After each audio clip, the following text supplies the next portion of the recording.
Hello everyone. अगर आप 2023 में यूपी बोर्ड के स्टूडेंट और बोर्ड एग्जाम देने वाले हैं तो ये वीडियो आपके लिए काफ़ी इंपॉर्टेंट है, क्योंकि अगले 5 मिनट में आपके 5 नंबर क्लियर हो जाएंगे। जी हाँ गाइस, अगले 5 मिनट में आपके 5 नंबर अभी से आपके बोर्ड एग्जाम 2023 के लिए क्लियर हो जाएंगे। तो अगर आप क्लास 10 2023 में बोर्ड एग्जाम देने वाले हो तो आप इस वीडियो को अंत तक देखते रहिए। देखिए, इसमें हम शब्द रचना के तत्व के अंतर्गत आने वाला एक टॉपिक है उपसर्ग और प्रत्यय, उसे हम लोग इस वीडियो में डील करेंगे। 1 मिनट में दूसरी पेन ले लेता हूँ। ओके, तो वो है उपसर्ग और प्रत्यय। देखिए, इससे रिलेटेड आप लोग के बोर्ड एग्जाम में क्या करता है कि 5 नंबर का प्रश्न पूछता है। जी हाँ गाइज, 5 नंबर का पूरा 3 नंबर आप लोग का उपसर्ग से रिलेटेड और 2 नंबर आप लोगों का प्रत्यय से रिलेटेड। तो इस वीडियो में हम पूरा डिटेल में पढ़ेंगे कि उपसर्ग क्या होता है, प्रत्यय क्या होता है, और कुछ उससे रिलेटेड देखिए मैंने ये एग्जाम्पल ले लिया है। इन एग्जाम्पल्स में से ही आप लोग के एग्जाम में क्वेश्चन टपक जाएगा एकदम, मैं 100% गारंटी देता हूँ। ये जो मैं एग्जाम्पल लिखा हूँ ना, ये बेस्ट एग्जाम्पल लिखा हूँ। देखिए, जैसे जो ये फर्स्ट एग्जाम्पल है, ये 2011, 12, 13, 15, 16, 17, 18, 19, 20, 22 ये लगातार बोर्ड एग्जाम में आता है। उसी प्रकार ये सेकेंड देखिए, अगर मैं डाट ऐसे लिख दिया हूँ, मतलब सब इसी प्रकार हर साल मतलब आते हैं आप लोग के बोर्ड एग्जाम में। तो चलिए शुरू करते हैं आपका बिना टाइम वेस्ट करते हुए। उससे पहले मैं कहूँगा, अगर आप चैनल को अभी तक सब्सक्राइब नहीं किए तो चैनल को सब्सक्राइब कर लेना और बेल आइकन को भी दबा लेना, जिससे मेरी सारी वीडियो की नोटिफिकेशन आपको मिलती रहे। तो देखिए, उपसर्ग क्या होता है। तो देखिए, वे शब्दांश जो किसी शब्द के प्रारंभ में जुड़कर उसका अर्थ परिवर्तित कर देते हैं, उपसर्ग कहलाते हैं। तो देखिए, डिफिनीशन तो आपको ऐसे ही याद रखना है, लेकिन डिफिनीशन आप लोग के एग्जाम में पूछता नहीं है।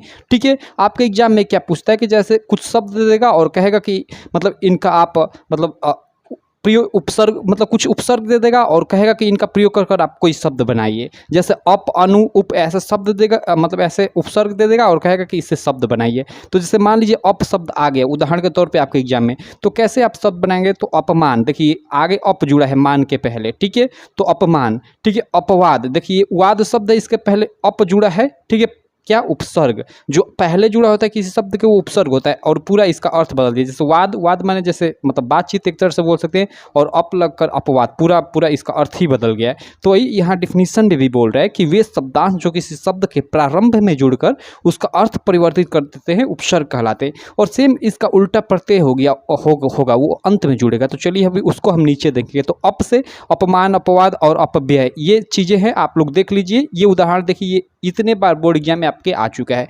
उसी प्रकार देखिए, शब्द जो सेकंड है वो अनु है। इसका अनुमान, अनुशासन, अनुग्रह, उसके अलावा आप कई ठे बना सकते हैं। और केवल आपके बोर्ड एग्जाम में मतलब 2 लिखने को आता है, तो मैंने यहाँ 3 4 लिखवा दिया है। आप उसके अलावा कोई भी शब्द ऐसा ढूंढ कर लिख सकते हैं। और यहाँ डाट मैंने लिखा है, मतलब सेम इसी तरह ये भी कई साल आप लोग को बोर्ड एग्जाम में लगभग हर साल आता है। ठीक है, तीसरा देखिए, तीसरा उप है। तो उप से क्या बनाएंगे, उप से बनाएंगे उपवन, उपकार, उपनाम, उपहार। ये देखिए, ये शब्द बहुत सारे मैंने लिख दिया है। उसी प्रकार अधिकार, अधिग्रहण, अधिराज, ऐसे और भी कई मतलब बहुत सारे शब्द होंगे, आप उनको ढूंढ कर लिख सकते हैं। कोई भी ऐसा नहीं कि यही लिखना मतलब इम्पोर्टेंट है। ठीक है, अब चलिए, जैसे अब अभी है, काफ़ी देखिए ये सारे के सारे मैंने ये 7 ठे लिए हैं और ये सातों काफ़ी इंपॉर्टेंट है। इसी में से देखिएगा 3 4 ठे आप लोग के एग्जाम में आ जाएगा और केवल 2 लिखने को बोलता है, 2 नहीं, उपसर्ग में 3 को लिखने को बोलता है। तो इसी में से इन्हीं 7 में से देखना ना, 3 का 3 पूरा का पूरा फंस जाएगा। ठीक है, तो चलिए अभी से अभिमान, अभिवादन, अभिलाषा हो गया। ठीक है, तो आप इसको ध्यान दीजिए। उसके बाद देखिए परि है, तो परि से परिवार, परिजन, परिक्रमा, परिपूर्ण, उसके अलावा और भी कोई शब्द लिख सकते हैं। और अंत में हमने लिखा है सह से देखिए आगे जुड़कर पाठी में सहपाठी हो गया, योग में जुड़कर आगे सहयोग हो गया है, और यहाँ पे सहगान हो गया है। क्लियर है। अब चलिए हम आगे देखते हैं। ये आई होप आप लोग को उपसर्ग क्लियर हो गया होगा कि उपसर्ग क्या चीज़ है और कैसे मतलब इसको करना है। क्या देगा आपके एग्जाम में, ये आगे उपसर्ग कुछ दे देगा और कहेगा कि इससे मतलब लेकर इसको 2 शब्द में, जैसे अप दे देगा तो अप से 2 आपको शब्द बनाना होगा, जैसे अपमान, अपवाद, बस काम खत्म। ठीक है, तो इस तरह आपके एग्जाम में प्रश्न आएगा। चलिए आगे देखते हैं।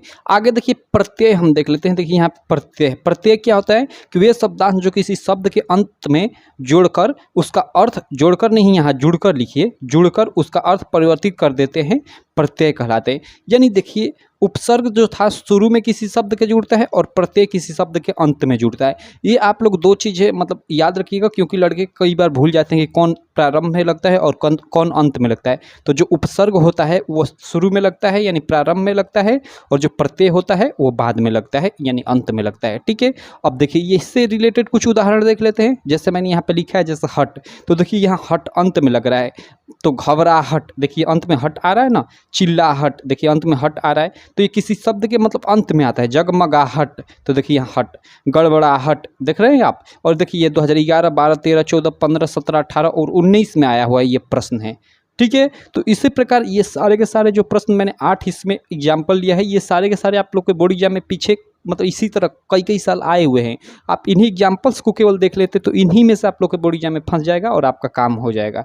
तो देखिए अगला शब्द है आई, तो आई मीन्स लिखाई, पढ़ाई, सिलाई, जुताई, ऐसे मतलब ऐसे हम लोग मतलब इसका बनाएंगे। देखिए आप ऐसे नहीं कि अंत में यहाँ आई आ रहा है तो ऐसे ही लिखा हो, नहीं। देखिए तो में आ का मतलब ता है ना, तो आ का मंत्र और बड़ी ई, तो आई आ गया, तो वही इस तरह से इसको हम लोग लिख सकते हैं। ऐसा नहीं कि कोई यहीं लास्ट में ऐसा ही इसमें आना जरूरी है, ये शब्द थोड़ा अलग है। अगर अंत मतलब अ या आ आए तो यहाँ अ या आ का मात्रा होना चाहिए। ठीक है, और अंत में ये ई है तो ई। ठीक है, तो आई का लिखाई, पढ़ाई, जुताई, सिलाई ये हम लोग लिख सकते हैं। उसी प्रकार देखिए वट है, काफ़ी इंपॉर्टेंट, ये सारे के सारे काफ़ी इंपॉर्टेंट है क्योंकि ये सारे के सारे आपके बोर्ड एग्जाम में हर साल समझिए कि आते हैं भाई, हर साल किसी न किसी कोड में आते हैं। तो देखिए वट तो बनावट, सजावट, गिरावट, थकावट। उसके बाद चलिए अगला शब्द देख लेते हैं। अगला शब्द देखिए ता से, तो बचपनता, सुंदरता, महानता, मधुरता, ऐसे लिख सकते हैं। एक्चुअली आपके एग्जाम में केवल 2 लिखने को आता है, मैंने कई कई लिखवा दी है ऐसा ही, चलिए कोई दिक्कत नहीं।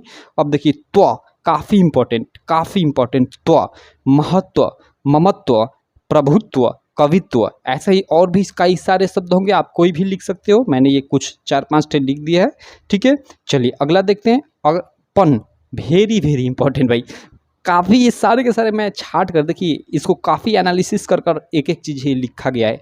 ठीक है, काफ़ी ढूंढ कर लिखा गया कि जो आपके बोर्ड एग्जाम में कई कई साल आए हुए हैं, जो लगातार आते हैं। ठीक है, तो पन देखिए तो बचपन, भोलापन, पागलपन, दीवानापन, ऐसे आप लोग लिख सकते हो। ठीक है, उसी प्रकार देखिए अगला शब्द है अन्न, अन्न तो पूजन, दर्शन, नमन, गमन, मिलन, ऐसे आप और भी कई सारे शब्द हो सकते हैं, आप लिख सकते हो। लेकिन आपके एग्जाम में मैं फिर बता दूं कि केवल दो लिखने को आएगा, मतलब एक प्रत्यय दे देगा और उसका मतलब एक प्रत्यय वाला ये शब्द दे देगा कोई भी और उसका 2 बनाना रहेगा ऐसे। ठीक है, तो आप कर लेंगे आसानी से, आई होप आप समझ गए होंगे। उसी प्रकार आन है, तो देखिए ढलान, अंत में ये देखिए आ का मात्रा है यानी आन, ढलान, थकान, उफान, उठान, इसी तरह और भी कई सारे शब्द आप जानते होंगे। ठीक है, सोच कर लिख सकते हैं। क्लियर, तो इस तरह से हमने इस वीडियो में देख लिया उपसर्ग और प्रत्यय कि क्या होते हैं, और इनका हमने काफ़ी सारा उदाहरण देख लिया जो कई कई साल आप लोग के बोर्ड एग्जाम में आए हुए हैं।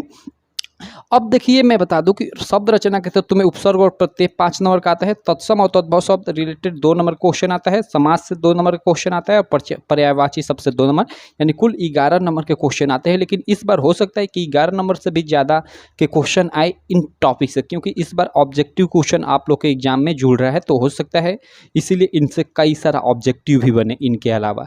तो आप इन सारे के सारे टॉपिक को अच्छे से पढ़िएगा, मैं एक एक तो ऐसे पढ़ाऊंगा भी। ठीक है, तो हम लोग का इस टॉपिक में उपसर्ग प्रत्यय क्लियर हो गया। अब अगले टॉपिक में इनमें से कोई एक और ले लेंगे और उसको हम लोग क्लियर करेंगे, सारे मतलब प्रीवियस ईयर क्वेश्चन मतलब उठाएंगे जो आ चुके हैं और एकदम अच्छे से डिटेल में समझेंगे।